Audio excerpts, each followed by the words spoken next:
오늘 그리스도와 그리스도인 12번째 시간입니다. 오늘은 그리스도인의 고난이라는 제목으로 함께 하나님 말씀 살펴보겠습니다. 로마서 5장 1절부터 8절입니다. 하나님의 말씀을 들으십시오. 그러므로 우리가 믿음으로 의롭다 하심을 받았으니 우리 주 예수 그리스도로 말미암아 하나님과 화평을 누리자. 또한 그로 말미암아 우리가 믿음으로 서 있는 이 은혜에 들어감을 얻었으며 하나님의 영광을 바라고 즐거워하느니라. 다만 이뿐 아니라 우리가 환난 중에도 즐거워하나니 이는 환난은 인내를, 인내는 연단을, 연단은 소망을 이루는 줄을 알미로다. 소망이 우리를 부끄럽게 하지 아니함은 우리에게 주신 성령으로 말미암아 하나님의 사랑이 우리 마음에 부은 바 됨이니 우리가 아직 연약할 때에 기약대로 그리스도께서 경건하지 않은 자를 위하여 죽으셨도다. 의인을 위하여 죽는 자가 쉽지 않고 선인을 위하여 용감히 죽는 자가 혹 있거니와 우리가 아직 죄인 되었을 때에 그리스도께서 우리를 위해 죽으심으로 하나님께서 우리에 대한 자기의 사랑을 확증하셨느니라. 아멘. 성경은 우리의 구원에 대해서 이렇게 선언하죠. 우리 1절 다시 보시면 그러므로 우리가 믿음으로 의롭다 하심을 받았다. 그러므로 우리가 믿음으로 의롭다 하심을 받았다. 이렇게 말을 합니다. 몇 번 설명해 드린 것처럼 의롭다라는 것은 성경에 따르면 죄가 전혀 없을 뿐 아니라 하나님께 온전히 받아들여질 수 있는 그런 행위와 자격이 있어서 하나님께 의롭다 선언받는 것을 의미합니다. 근데 우리가 어떻게 하나님께 이렇게 의롭다 선언받을까요? 우리의 행위가 아니라 우리가 행한 어떤 일 때문도 아니고 우리의 자격도 아니고 뭔가 우리가 하나님께 받아들여질 수 있는 삶을 살았기 때문이 아니라 이제 믿음으로, 즉 우리의 행위가 아닌 그리스도께서 우리를 위해 행하신 일을 믿음으로 우리가 의롭다 여김을 받는다 이렇게 말을 합니다. 그리스도께서 행하신 일이 무엇일까요? 2000년 전에 사람이 되어 이 세상에 오시고 우리와 똑같은 사람으로 하나님의 모든 말씀에 순종하심으로써 특별히 마지막에 죽기까지 우리의 모든 죄를 짊어지시고 죽기까지 순종하심으로 인해 우리의 모든 죄가 그리스도의 죽음으로 사함받고 또 그리스도의 완전한 순종이 우리의 것이 되어서 우리가 하나님께 영원히 의롭다, 이제 선언받게 되었다 이렇게 말을 합니다. 그래서 이제 이어서 하반절에 이렇게 말을 하죠. 우리 주 예수 그리스도로 말미암아 하나님과 화평을 누리자. 과거에 우리는 우리의 죄로 인해서 하나님과 불화한 상태였습니다. 우리는 하나님의 진노와 심판 아래 있었고 이 세상에서 그런 것을 생각할 때 가장 비참한 인생이었습니다. 그러나 그리스도의 이 완전한 대속으로 우리가 하나님께 의롭다 여김을 받았기 때문에 우리는 이제 하나님과 화평한 자들입니다. 그렇기 때문에 우리는 어떤 일이 있어도 하나님과 불화할 수가 없습니다. 우리가 죄를 지어도 그것이 하나님과의 화평을 깨트릴 수가 없고 하나님은 언제나 우리를 그분의 사랑하는 자녀, 너무나도 기뻐하는 자녀, 너무나도 귀하게 여기는 자녀로 받아주신다는 것이 하나님과 화평을 누리는 것입니다. 그리고 2절 그 결과 또한 그로 말미암아 우리가 믿음으로 서 있는 이 은혜에 들어감을 얻었으며 하나님의 영광을 바라고 즐거워하느니라. 우리는 하나님과의 영원한 화평을 누릴 뿐만 아니라 이제 장래의 영광을 바라보며 누릴 수가 있는 거죠. 그래서 우리가 언젠가는 죽게 되고 이 세상을 떠나게 되지만 죽음이 우리에게 끝이 아니라 또 죽음이 우리에게 영원한 심판이 되는 게 아니라 그것은 찰나의 순간일 뿐이고 우리가 영원한 나라, 그 영광, 그 기쁨으로 들어가는 문이 되죠. 이런 장래의 영광을 우리가 바라며 즐거워할 수가 있게 된다. 이렇게 말을 합니다. 그렇다면 우리가 이처럼 예수 그리스도를 믿고 구원받고 이제 우리는 하나님과 화평하게 되었으니까, 그리고 하나님이 우리의 아버지가 되셨으니까 많은 사람들이 자연스럽게 생각하게 되는 바가 무엇이겠습니까? 아, 이제 내 인생은 하나님이 지켜주시니까 아무런 문제가 없겠구나. 나의 삶에는 이제 고난도 없고 어떤 문제도 없고 모든 일이 잘 될 것이겠구나. 이렇게 생각을 합니다. 그러나 우리는 구원받고 얼마 지나지 않아서 큰 혼란에 빠지게 됩니다. 왜냐하면 우리의 기대와는 달리 우리가 구원받았음에도 불구하고 여전히 삶에 고통이 있고 아픔이 있고 깨어짐이 있고 눈물이 있고 우리의 삶의 문제들이 여전히 우리에게 그대로 남아있다는 것을 확인하기 때문에 그렇죠. 이처럼 구원받은 이후에 우리의 삶의 모든 문제가 단숨에 해결되는 게 아닙니다. 우리에게는 여전히 문제가 있죠. 가정의 문제, 자녀의 문제와 같은 관계의 문제가 있고, 또 육신의 질병의 문제가 있고, 혹은 우리가 하는 일과 사업이 어려운 그런 경제적인 문제도 있습니다.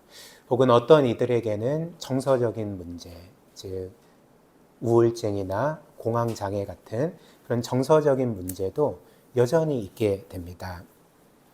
그렇다면 우리는 이제 이런 질문을 하게 되는 거죠. 우리가 구원받은 게 확실하다면 구원받은 하나님의 자녀에게는 왜 여전히 고난이 있을까? 왜 아픔이 있을까? 이제 많은 사람들이 의구심을 갖게 됩니다. 그 이유가 무엇일까요? 성경에 따르면 우리가 예수 그리스도를 믿은 즉시 우리의 영혼은 구원받게 됩니다. 그것은 결코 취소되지 않습니다.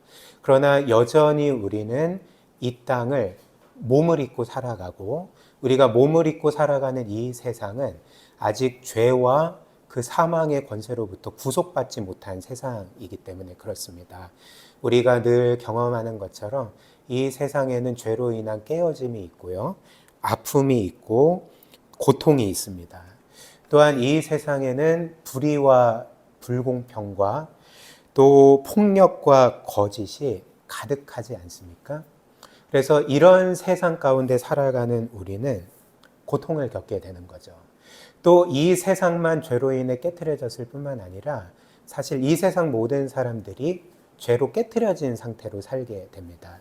모든 사람에게 죄가 있고 또 남을 나의 유익을 위해 이용하려는 자기중심성이 있기 때문에 우리가 이런 세상에 또 이런 사람들 속에 살아갈 때는 이제 끊임없이 고통을 겪게 되는 거죠. 그리고 나에게도 죄가 있기 때문에 나의 죄로 인해서 상대방을 고통스럽게 만들 때도 있고 또 심지어는 나의 죄로 인해서 내 자신이 고통을 겪을 때가 있다는 것입니다. 그래서 비유하자면 이 죄라는 것은 우리를 찌르는 날카로운 가시와 같습니다. 죄는 가시와 같습니다. 그래서 말씀드린 것처럼 이 세상에는 죄라는 가시가 가득하기 때문에 우리가 그 세상에서 살게 되면 계속 찔리는 거죠. 그 죄라는 가시에 계속 찔리게 되고 세상에만 죄라는 가시가 있지 않고 우리 서로에게도 죄라는 가시가 있지 않습니까? 저에게도 죄의 가시가 있고 여러분들에게도 죄의 가시가 있습니다. 그렇다면 여러분들이 붙어서 살면 어떻게 될까요?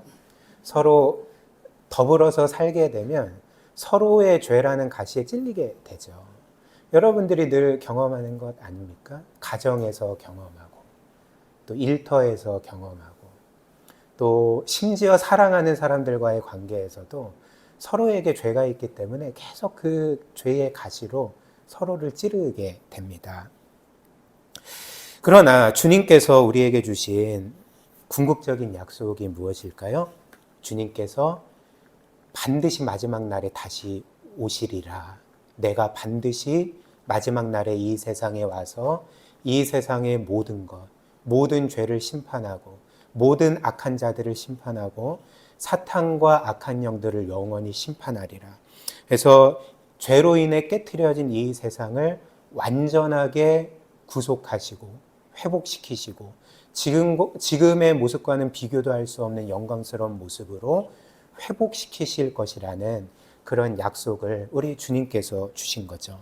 그래서 그때 이 세상은 어떤 세상이 될까요? 요한계시록 21장에서 우리가 보는 것처럼 그 세상은 더 이상 고통도 없고 아픔도 없고 슬픔도 없고 오히려 우리의 눈에 흐르는 모든 눈물을 주님께서 친히 닦아주실 거다, 이렇게 말씀을 합니다.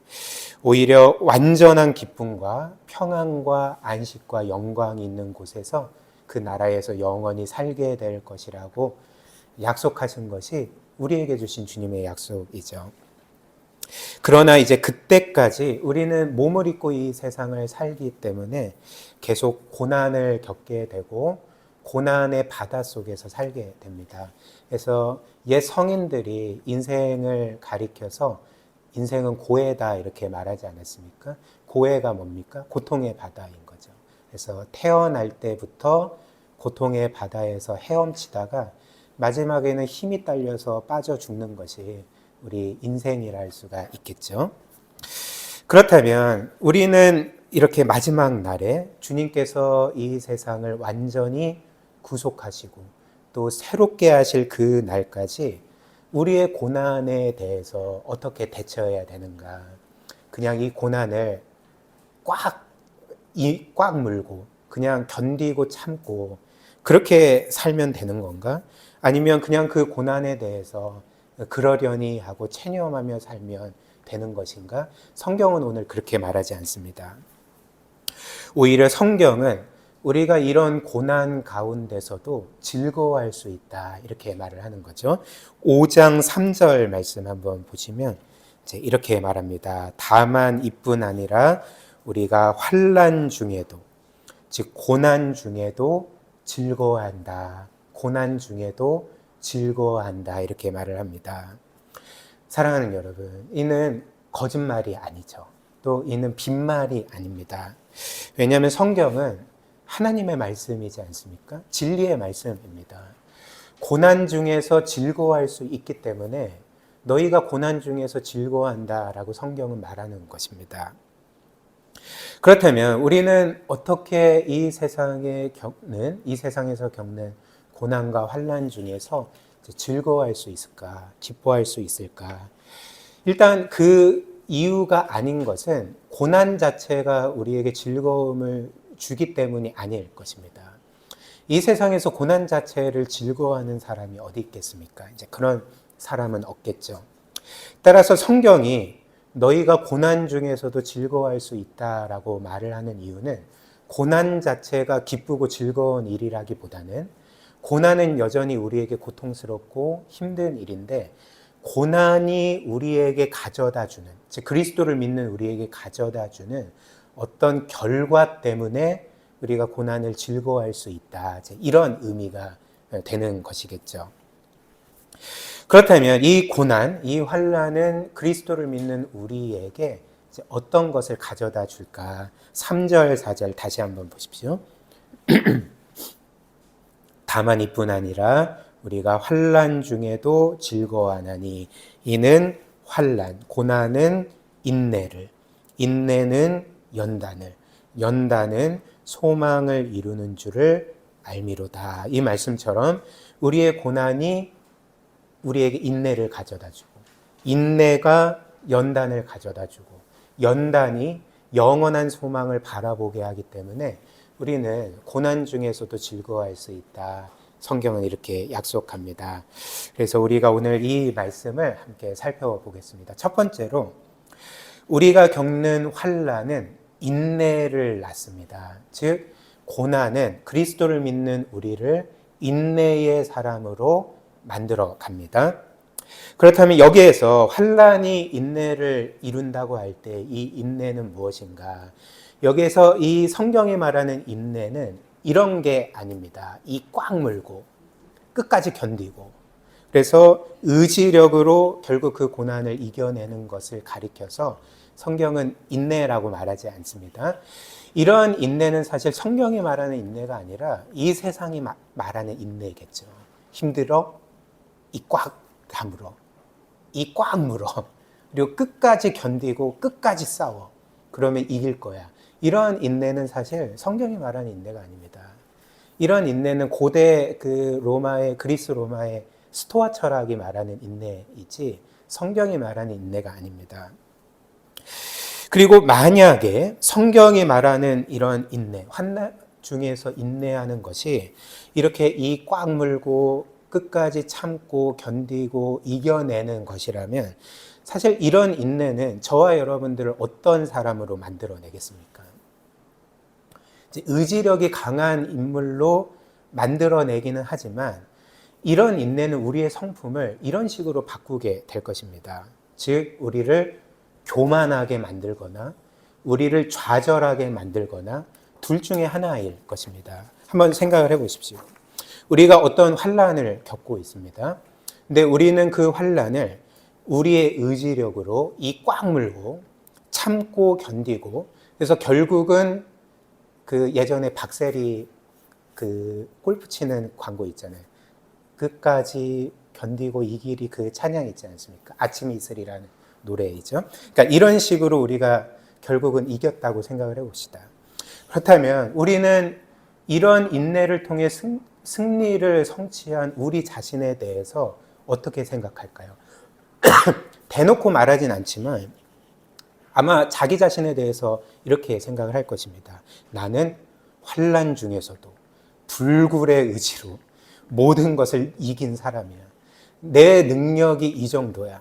그렇기 때문에 나는 대단한 사람이야. 라는 생각을 하지 않겠습니까? 또한 이런 생각을 하기 때문에 자신보다 뭔가 못해 보이거나 혹은 자신과 똑같은 고난과 환난을 견디지 못하고 나가 떨어지는 사람들을 깔보게 될 것입니다. 그리고 그런 사람들을 우리는 마음속으로는 너는 실패자야. 너는 낙오자야. 너는 아무것도 아니야 라고 생각하지 않겠습니까?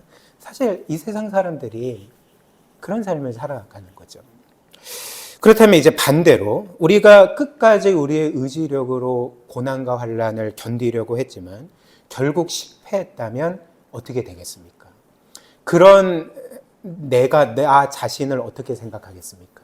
그러니까 이렇게 생각을 하는 거죠. 그래, 나는 이 정도밖에 안 돼. 그래, 나는 실패자야. 나는 낙오자야. 나는 아무것도 아니야. 내 인생은 아무것도 아니야. 이런 식으로 생각하면서 자기 자신을 비하하며 절망해 버리지 않겠습니까? 혹은 그런 자기 자신에 대해서 분노하거나 자기 연민을 갖지 않겠습니까? 이렇듯이 이 꽉 물고 참고 견디고 끝까지 그 자신의 능력으로 이기는 인내는 한 사람을 교만하게 만들거나 절망시키는 것밖에는 못합니다. 성경이 말하는 인내는 이런 게 아니죠. 그렇다면 오늘 그리스도를 믿는 우리에게 우리가 그 믿음으로 환난을 믿음으로 견딜 때에 우리를 인내하는 사람으로 만든다고 하는 그 인내는 어떤 인내인가? 그것은 우리의 의지력으로 이 꽉 물고 참고 견디고 이기는 인내가 아니라 하나님을 의지하는 것. 즉 하나님께서, 즉 내 삶이 내 손에 있지 않고 하나님의 손 안에 있고 그 하나님께서 내 아버지이시기 때문에 하나님은 나를 눈동자와 같이 지키시고 그리고 나의 삶을 보살피시고 주관하고 계시고 결국 내 삶의 가장 선한 것을 이루실 것임을 확신하면서 믿음으로 견디는 것이 성경이 말하는 인내라는 거죠. 그렇기 때문에 우리는 하나님이 우리의 삶을 돌보시고 지키시고 보호하시고 가장 선한 것을 이루실 것을 믿기 때문에 환난 중에서 어떻게 하게 될까요? 환난 중에서 우리는 인내할 수 있을 뿐만 아니라 그 환난 중에서도 즐거워할 수가 있는 거죠.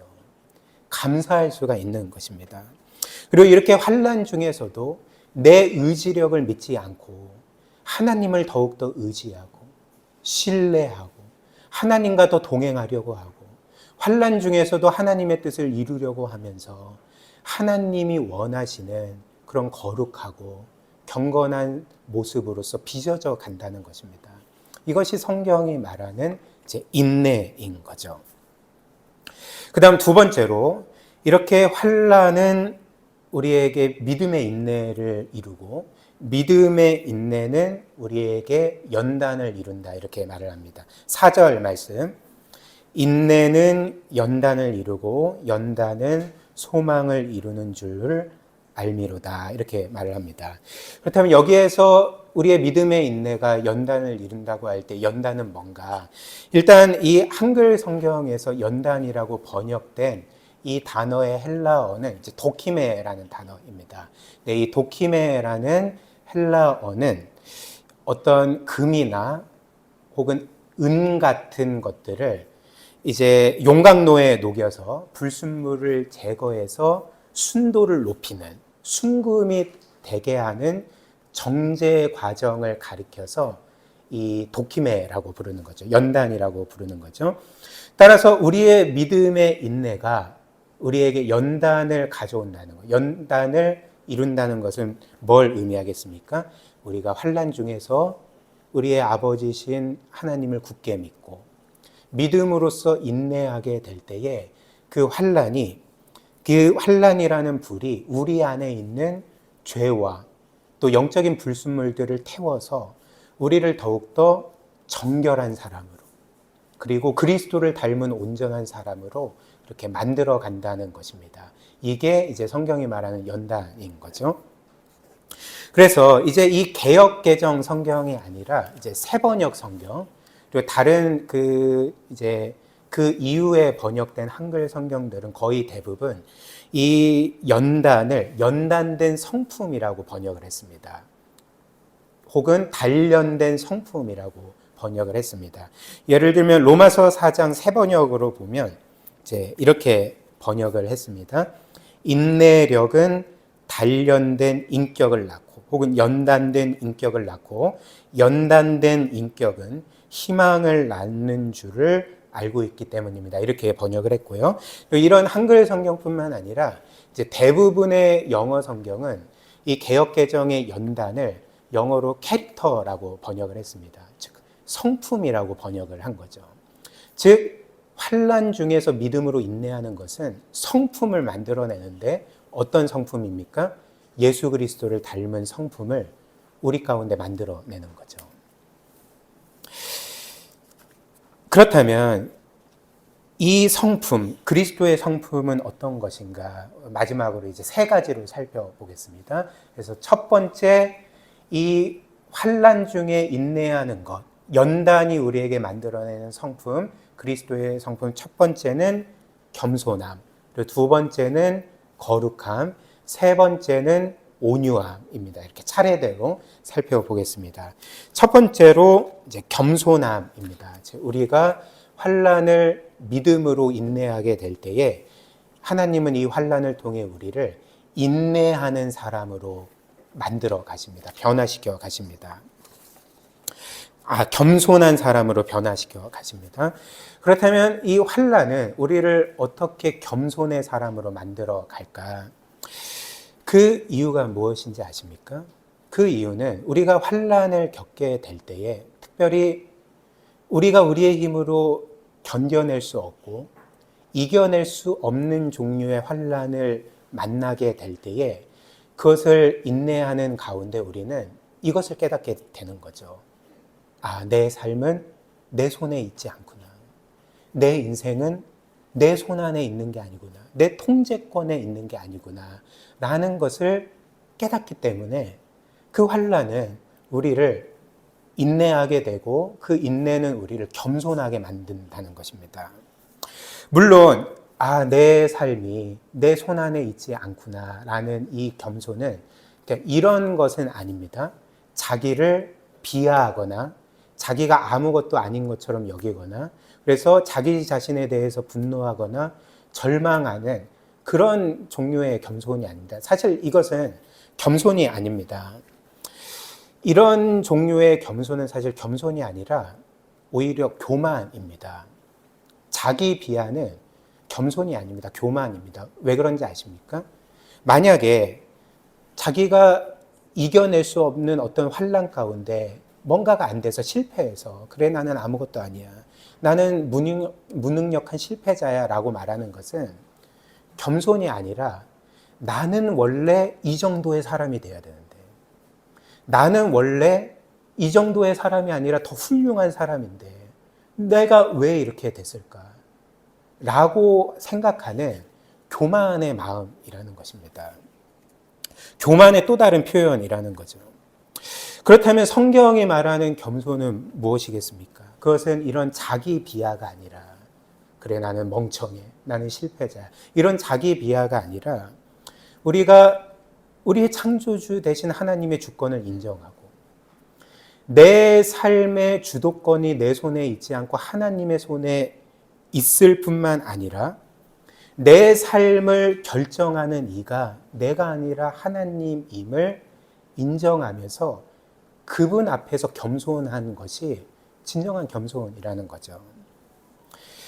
그래서 성경은 이 참된 겸손과 거짓 겸손이 무엇인지 그 차이점을 그 예를 들어서 설명합니다.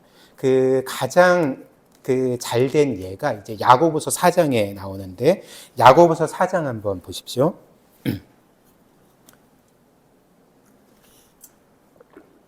야고보서 4장 13절부터 16절 우리말 성경입니다. 어떤 사람이 이렇게 말을 하는 거죠. 13절, 자, 이제 오늘부터 오늘이나 내일 어느 도시에 가서 1년 동안 지내며 돈을 벌겠다고 말하는 사람들이요. 여러분은 내일 무슨 일이 일어날지 모르며 여러분의 생명이 무엇인지 알지 못합니다. 여러분은 잠깐 있다 없어지는 안개입니다. 그러니 여러분은 주의 뜻이면 우리가 살기도 하고 이런저런 일을 할 것이다 라고 말하십시오. 이렇게 말을 합니다. 지금 이 말씀에 따르면 성경이 말하는 겸손이 뭔지 아십니까? 성경이 말하는 겸손은 내 삶이 내 손에 있지 않고 하나님의 손 안에 있고 내 인생이 내가 정한 스케줄대로 되지 않고 하나님께서 정하신 스케줄대로 된다는 것을 인정하면서 내 삶의 주도권을 하나님의 손에 맡겨드리는 것입니다. 이게 진정한 겸손인 거죠. 그리고 그 하나님, 내 삶을 주관하시는 하나님을 경외하고 예배하고 그 뜻대로 살아가는 것이 성경이 말하는 참된 겸손입니다. 그렇다면 반면에 교만이 무엇일까요? 이어서 교만을 이렇게 말합니다. 16절. 그런데 여러분은 교만한 마음으로 자랑합니다. 이러한 자랑은 모두 악한 것입니다. 교만이 무엇입니까? 자랑입니다. 근데 자랑은 무엇입니까? 우리가 앞서 본 13절부터 15절의 말씀에 따르면 자랑은 이런 거죠. 그래, 나에게는 능력이 있어. 나는 뭐든지 할 수 있지. 그렇기 때문에 나는 이 도시에서 1년 동안 사업을 해서 이런저런 일을 이루고 나는 대성공을 할 거야. 사람들은 나를 우러러 볼 거야. 그래, 내 삶은 내 손 안에 있어. 혹은 그래, 나는 이렇게 똑똑하지. 공부를 잘하지. 그렇기 때문에 나는 최선을 다해 열심히 공부하면 내가 원하는 대학에 들어가거나 내가 원하는 회사에 들어갈 수 있을 거야. 내 인생은 내 손 안에 있지. 이렇게 생각하는 것이 성경은 교만이라고 말을 하는 거죠. 세상 사람들에게 이것은 자신감이라고 여겨지지만 성경은 이것을 교만이라고 말합니다. 이런 생각은 악한 생각이라고 말을 하는 거죠. 그리고 이렇게 되면 우리는 어떻게 될까요? 우리는 하나님을 겉으로는 그분은 내 창조주요, 왕이시요, 주님이라고 인정하고 고백하고 찬양하지만 진정으로 자기 마음속 깊이 생각하기로는 내 삶의 주인은 하나님이 아니라 나지. 내 삶을 결정하는 건 하나님이 아니라 나야. 하나님은 나를 도와주시는 분일 뿐이야. 내가 세운 계획을 이룰 수 있도록 조력자로서 나를 도와주시는 뿐인 거야 라고 생각하지 않겠습니까? 그 사람은 하나님을 진정한 주님으로 모시지 않습니다. 그렇기 때문에 성경은 이것을 교만이라고 말을 하는 거죠. 그러나 우리가 하나님의 주권을 인정하고 이 세상과 모든 일이 우리의 손에 있지 않고 하나님의 손 안에 있고 우리의 삶을 결정하시는 분이 우리가 아니라 하나님임을 기억한다면, 그리고 우리에게 있는 모든 것, 우리의 능력, 우리의 기회, 또 우리의 삶의 조건들이 다 하나님으로부터 온다는 것을 믿고 기억한다면 우리는 이 세상에서 어떤 성취를 이룬다 할지라도 이것은 내 손의 능력과 수고로 이룬 거다라고 결코 말할 수가 없습니다. 자랑할 수가 없습니다. 나는 이렇게 대단하다라고 그렇게 자기를 과시할 수가 없는 거죠. 그리고 우리는 더 나아가서 우리보다 못한 사람을 결코 깔볼 수가 없는 거죠.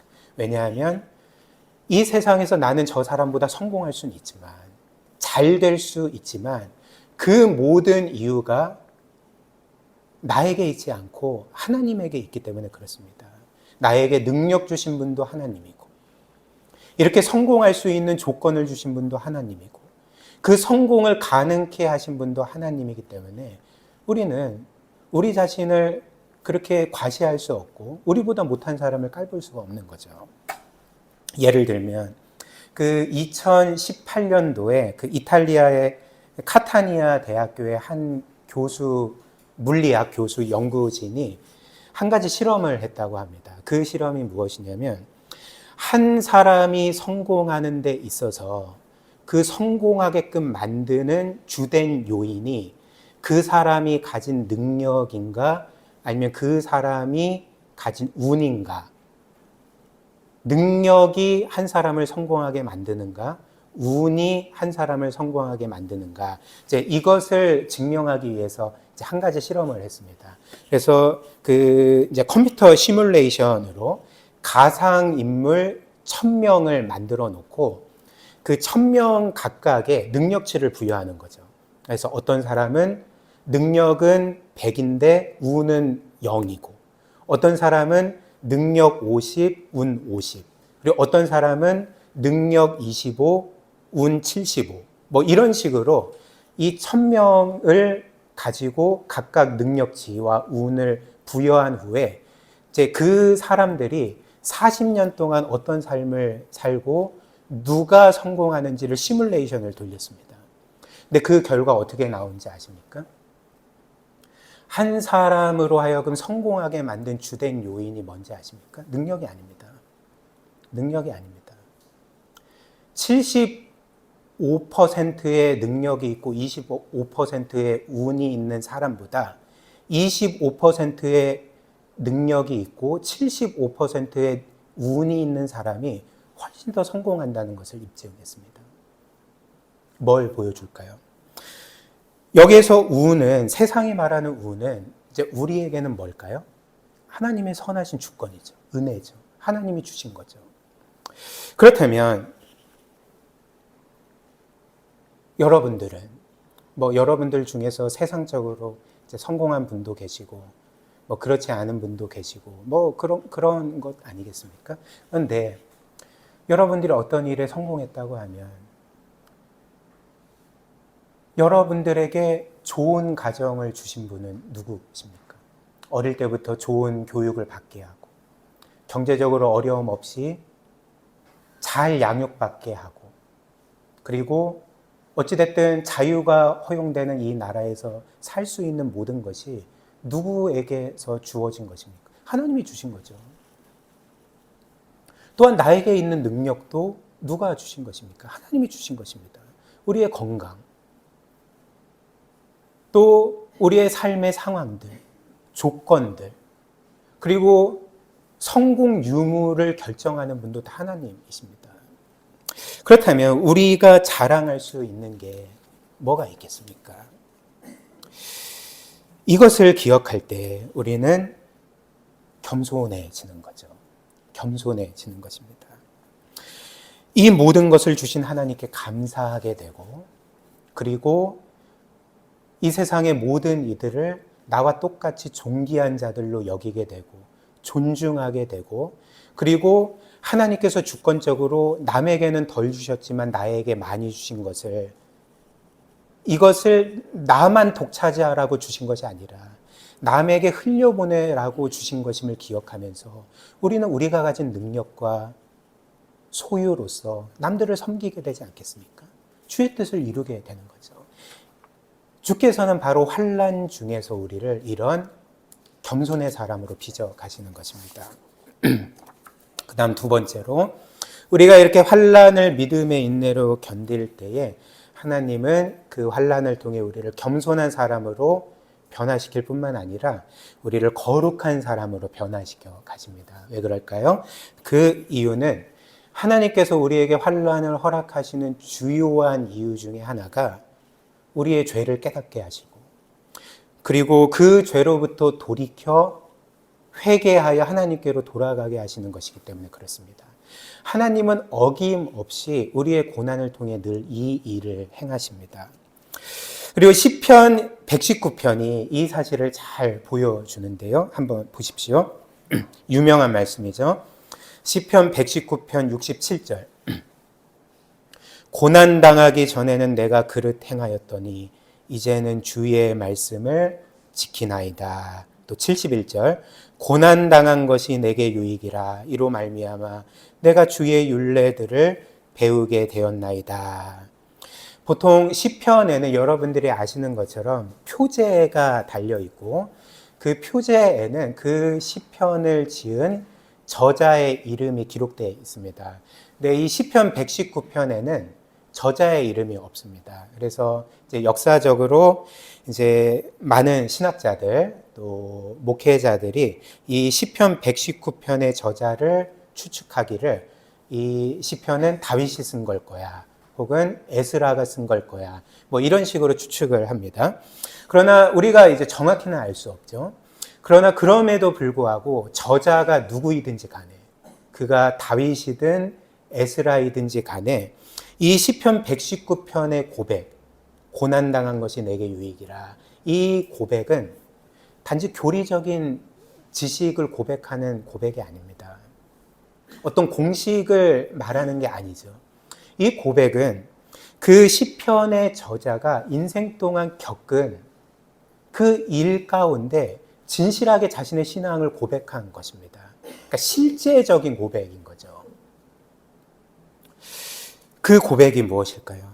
자신이 고난당하기 전에는, 즉 자신의 삶이 평탄할 때에는 자신의 삶을 돌아보지 않았는데, 즉 자신에게 죄가 있는 것도 깨닫지 못했고, 그리고 자신이 하나님을 무시하고 거스른다는 것을 전혀 깨닫지 못했는데 고난 가운데 자신의 삶을 돌아보게 되었고, 자신에게 죄가 있다는 것을 깨닫게 되었고, 하나님을 믿는다고 고백하지만 그 하나님을 무시하고 거스르며 살았던 것을 보게 되어서 하나님께로 돌아가게 되었습니다.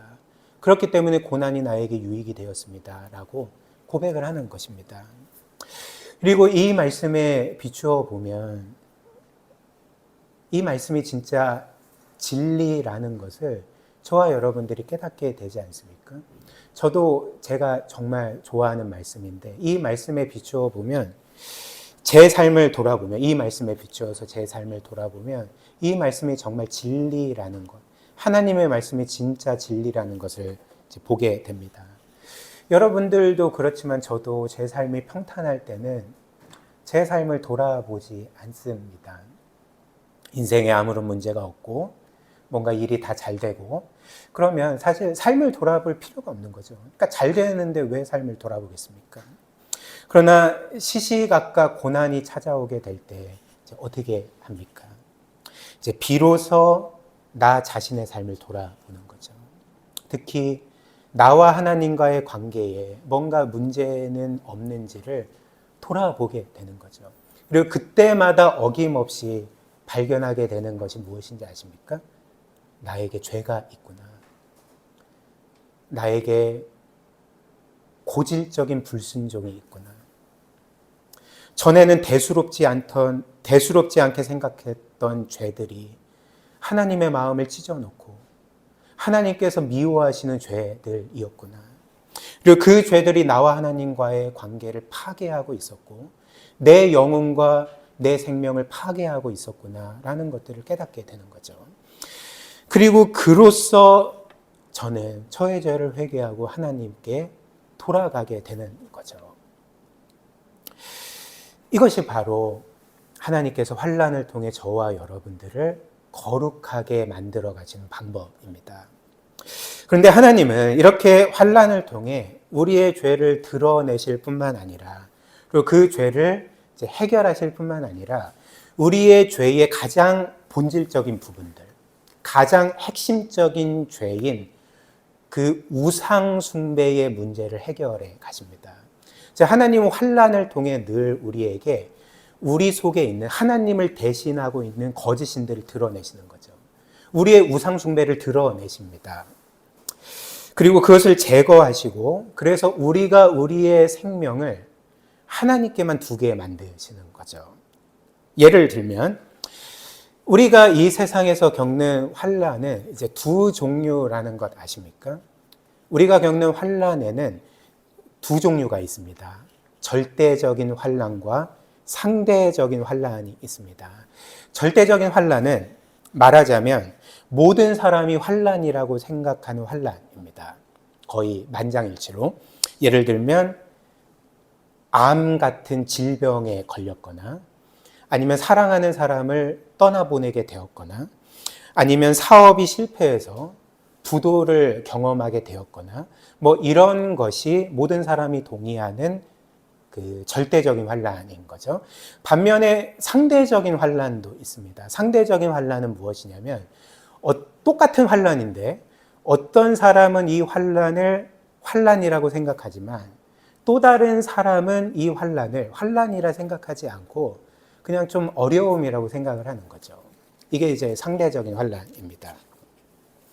즉 똑같은 어려움을 겪는데 어떤 사람은 이 환난 가운데서 그래, 내 인생은 실패했어, 나는 이제 끝났어 라고 좌절하지만, 근데 또 어떤 사람은 똑같은 환난 가운데서도 그래, 좀 힘들고 낙심은 되지만 어쩌기 해서 잘 이겨내 봐야지 라고 생각하는 게 이제 상대적인 환난인 거죠. 쉽게 예를 한번 더 들어보겠습니다. 목회 실패를 한번 생각을 해보십시오.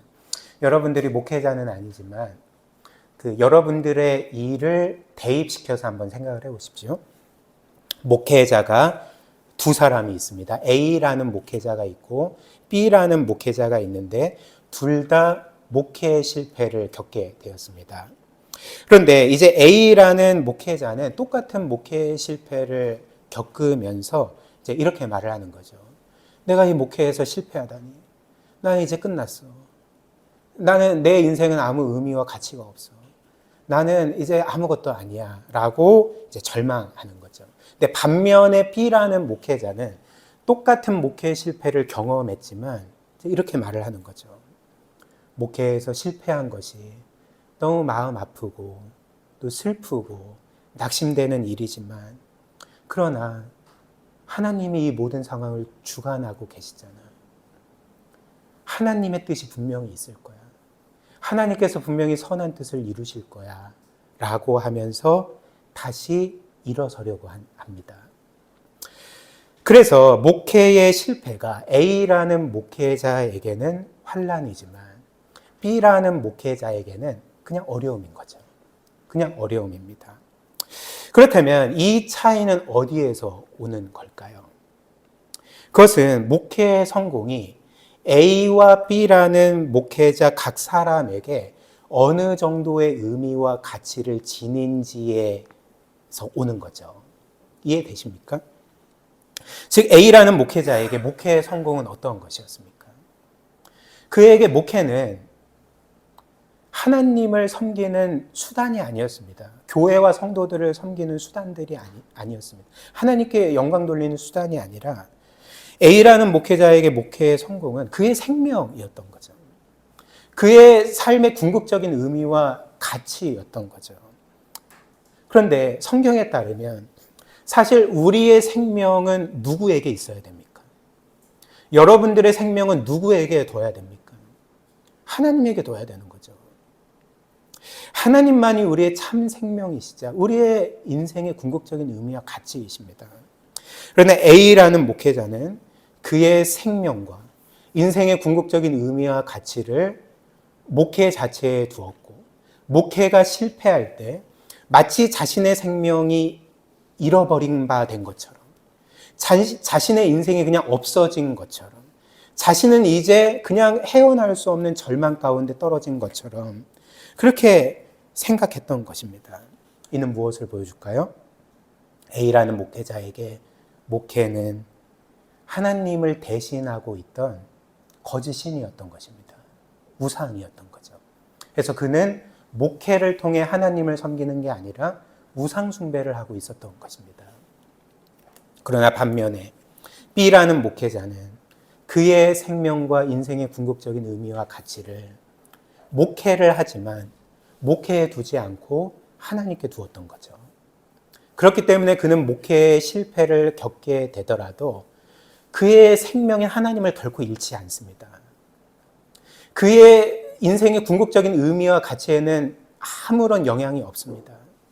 오히려 그는 여전히 자신에게 가장 중요한 하나님을 소유하고 있고 하나님 안에서 모든 영광과 존귀와 지위와 모든 복을 여전히 소유하고 있습니다. 그렇다면 그는 다시 일어설 수가 있는 거죠. 다시 일어설 수가 있습니다. 따라서 A라는 목회자에게 목회는 하나님보다 더 우선시되는 거짓신이었죠. B라는 목회자에게 목회는 하나님을 사랑함으로 교회와 성도들을 섬기고 하나님을 영화롭게 하는 도구였을 뿐입니다.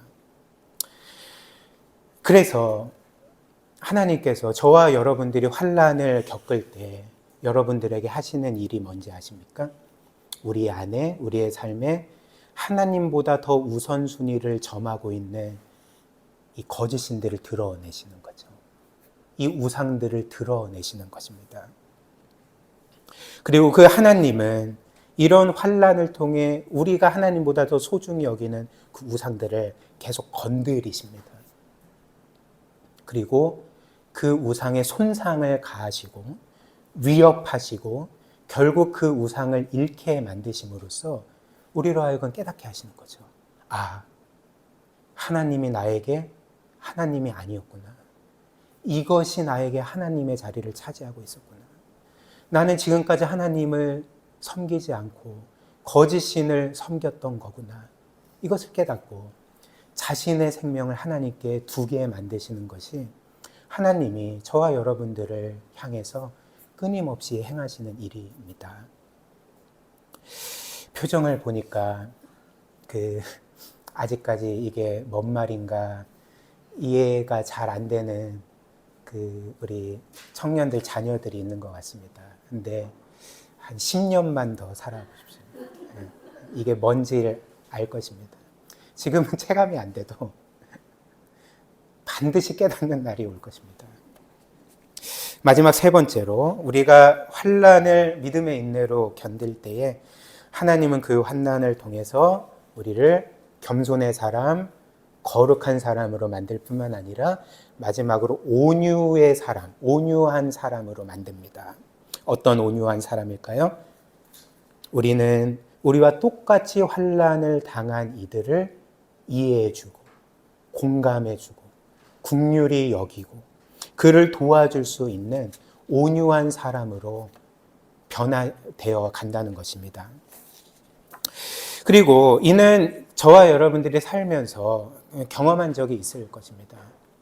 여러분들이 인생의 어떤 고난과 환난을 겪게 될 때 혹은 큰 슬픔을 겪는 가운데에 여러분들에게 가장 큰 위로가 되었던 사람이 누구입니까? 똑똑한 사람입니까? 아니면 유능한 사람입니까? 아니면 돈 많은 부자입니까? 그렇지 않죠. 그런 사람들이 우리에게 위로가 되는 게 아니라 나와 동일한 고통을 겪어본 사람 혹은 현재도 겪고 있는 사람이 고난 중에 있는 우리에게 가장 큰 위로가 됩니다. 그런데 바로 우리 주님께서 저와 여러분들에게 이런 분이심을 아십니까? 왜냐하면 주님은 2000년 전에 사람이 되어 이 세상에 오시고 33년 동안 인생으로서 삶을 살아가시는 동안에 우리 인생이 겪을 수 있는 모든 고통과 아픔과 슬픔을 그분이 직접 겪어보셨기 때문에 그렇습니다.